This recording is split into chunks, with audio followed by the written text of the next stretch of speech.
Hello दोस्तों, इस video में हम लोग यूपीपीएससी आर के लिए पिछली वीडियो में मैंने जो इम्पोर्टेंट टॉपिक की सीरीज है उसे मैंने आपको क्या कहते हैं मुग़ल काल जो है पढ़ाया था।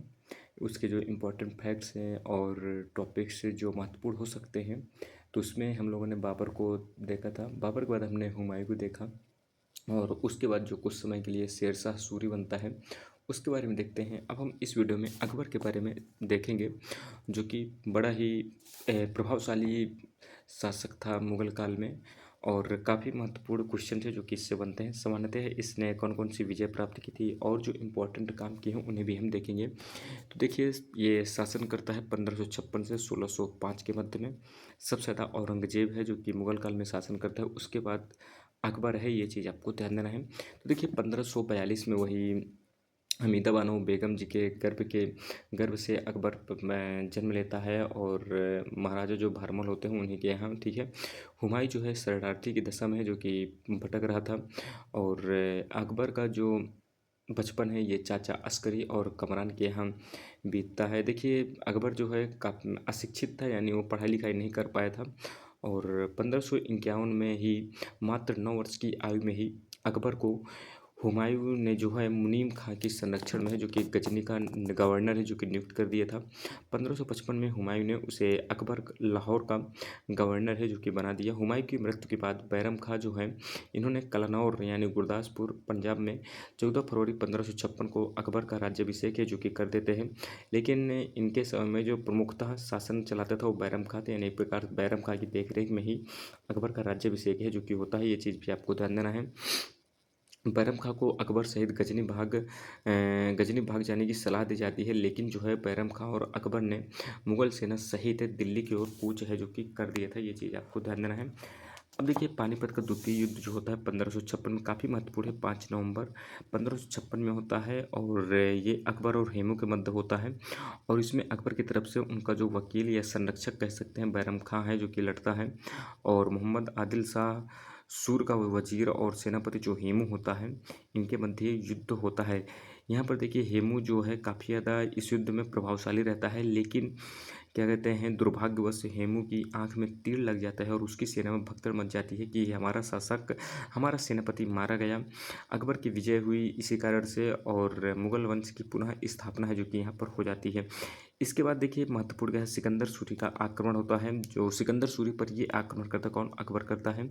सिकंदर सूरी को पराजित करके बैरम खां जो है 1557 में मानकोट के दुर्ग पर अधिकार कर लेता है, ठीक है। 1558 से 1560 तक अजमेर, जौनपुर तथा ग्वालियर पर भी है जो कि अधिकार कर लिया जाता है बैरम खां के द्वारा। इसको देखिए, पेटीकोट शासन, काफ़ी ज़्यादा आप लोगों ने नाम सुना होगा, इससे क्वेश्चन भी है जो कि बन जाता है कभी कभी। तो यहाँ पर देखिए, बैरम खां की जब मृत्यु हो जाती है तो 1560 से 1562 के मध्य में अकबर के संबंधियों और हरम की स्त्रियों का जो है अकबर के शासनकाल में काफ़ी ज़्यादा प्रभुत्व हो जाता है, क्योंकि जो अकबर की धाई माँ थी, यानी जिन्होंने इन्हें पाला पोसा था, महामंगा। आप लोग ने यदि कोई भी सीरियल देखा होगा, जोधा अकबर वगैरह किसी भी सीरियल में, तो महामंगा आपने नाम सुना होगा। तो इनका प्रभाव काफ़ी ज़्यादा देखने को मिलता है। इसी शासनकाल को कई लोग हैं जो कि पेटीकोट शासन का नाम देते हैं, क्योंकि इस समय सामान्यतः क्या कहते हैं, महिला वर्ग काफ़ी ज़्यादा प्रभावशाली रहता है अकबर के शासन में। अकबर के समय देखिए, विद्रोह, एक तो उज्बेकों का विद्रोह है जो कि होता है, ठीक है। इसके बाद देखिए, और क्या आपके लिए, मिर्जा का विद्रोह होता है, बंगाल में, बिहार में विद्रोह होते हैं, अफगान बलूचियों का विद्रोह होता है, शहजादा सलीम है जो कि विद्रोह कर देता है, ठीक है। और इसका कारण क्या था, शहजादा सलीम क्यों विद्रोह करता था, तो कि अकबर जो है सलीम को काफ़ी ज़्यादा लाड़ प्यार है जो कि करता था, वह बादशाह बनना चाहता था। 1599 में देखिए, अकबर की आज्ञा के बिना सलीम जो है अजमेर से इलाहाबाद है जो कि चला जाते हैं और वहाँ स्वतंत्र शासक के रूप में जो कि रहने लगते हैं। 1602 में अकबर जो है सलीम को समझाने का प्रयत्न करते हैं। इसी दौरान ओरछा के जो बुंदेला सरदार थे वीर सिंह, इनके द्वारा अबुल फजल की जो कि हत्या कर दी जाती है और अबुल फजल को मारने का निर्देश जो मिलता है ये सलीम के द्वारा है जो कि दिया जाता है, यानी जहांगीर के द्वारा। सलीम जो है देखिए, आगरा आकर अकबर से माफ़ी भी मांगता है 1603 में। उसे अकबर माफ़ भी कर देता है, लेकिन अकबर ने उसे मेवाड़ को जीतने के लिए भेजा, किंतु वह फिर से अकबर की आज्ञा का उल्लंघन करता है और इलाहाबाद पहुंच जाता है। 1604 में फिर वह आगरा आता है और क्षमा मांगता है। अकबर ने एक बार फिर से उसे क्षमा कर दिया। इसके पश्चात जो है सलीम ने कभी भी विद्रोह नहीं किया। लेकिन देखिए 25 से 26 अक्टूबर 1605 में अर्धरात्रि को अकबर की अतिसार यानी जो डायनेस्टी के कारण है, डायनेस्टी डिसीज, इसके कारण इनकी मृत्यु हो जाती है। और इनका मकबरा कहाँ है, तो सिकंदराबाद में है, जो कि इनका मकबरा बना हुआ है। ये चीज़ भी आपको ध्यान देना है। अकबर की राजपूत नीति की बात करें तो ये काफ़ी ज़्यादा फ्रेंडली इनसे आते थे, फ्रेंडली रूप से काम करते थे और राजपूत योद्धा शासन में रखते थे, जिनमें से अनेक को मनसबदार है जो कि अकबर ने बनाया था। 1564 में देखिए जजिया कर और 1563 में तीर्थ यात्रा कर है जो कि समाप्त किया था। ध्यान दीजिएगा, 1563 में तीर्थ यात्रा कर और 1564 में जजिया कर हटाया गया था। अकबर ने जो है राजपूतों के साथ वैवाहिक संबंध है जो कि स्थापित किए थे। 1562 में जयपुर के जो राजा थे बहारमल, इनकी पुत्री से ये क्या कहते हैं शादी करते हैं और 1570 में जैसलमेर तथा बीकानेर की राजकुमारियों से जो कि विवाह करते हैं। 1585 में शहजादा जो सलीम था, इसका भी वो विवाह जो है राजा भगवान दास की पुत्री से जो कि कर दिया जाता है। इस नीति से अकबर ने समस्त राजपूताने को अपना जो है एक प्रकार अपने पक्ष में कर लिया, अपने रिश्तेदार बना लिए। लेकिन जो मेवाड़ के राजा थे, ये अकबर की सख्त की इन्होंने अवहेलना की थी, जिसके कारण से अकबर ने चित्तौड़ पर चढ़ाई करनी पड़ी। और यहाँ पर ध्यान देने वाली बात यह है कि मेवाड़ यानी चित्तौड़ के विरुद्ध संघर्ष में राजा मान सिंह और अन्य जो राजपूत योद्धाओं ने जो है इन्होंने अकबर की सहायता की थी। ठीक है, अकबर ने राजपूत शासकों को अपने अधीनस्थ साथी बनाए रखने की कोशिश की थी। इसी प्रकार सहकारिता की नीति के कारण अकबर मुगल साम्राज्य की नींव को इस देश में सुदृढ़ है जो कि कर पाया था। औरंगजेब के शासनकाल में इसी के जस्ट अपोजिट काम किया जाता है, यानी ये दबाने का काम करता है, उन्हें साथ लेकर आगे बढ़ने का प्रयास चूंकि है नहीं करता है।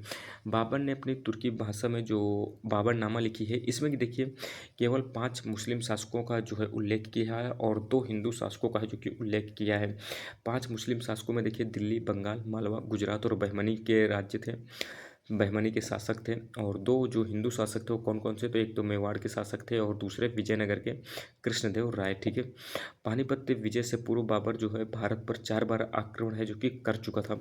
बाबर ने देखिए मुसलमानों पर लगने वाला जो तमगा कर था इसे समाप्त कर दिया था। बाबर की जो आत्मकथा है बाबरनामा या तुझके बाबरी, इसका जो अनुवाद है इसकी अब्दुल रहीम खानखाना ने फारसी में और श्रीमती वेबरिज ने अंग्रेजी में किया है।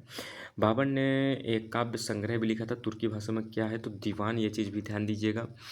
और इसके बाद ध्यान दीजिएगा मुबय्यान नामक पद्य शैली का विकास जो कि है बाबर ने किया था। क्या है मुबय्यान, ये चीज़ भी आपको ध्यान देना है।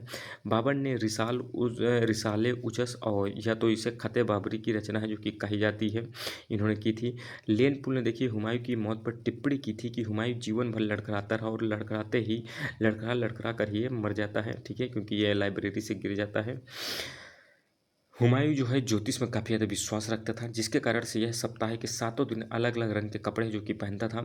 ये देखिए इतवार के दिन यानी रविवार के दिन ये पीला कपड़ा पहनता था, सोमवार को सफ़ेद कपड़ा और शनिवार को काला कपड़ा है जो कि पहनता था। धार्मिक विकास की बात करें तो अकबर ने एक प्रकार से सार्वभौमिक सहिष्णुता है जो कि देखने को मिलती है। 1556 से 1575 के मध्य में जो है ये इस्लाम धर्म का काफ़ी ज़्यादा कट्टरता से आगे बढ़ता है।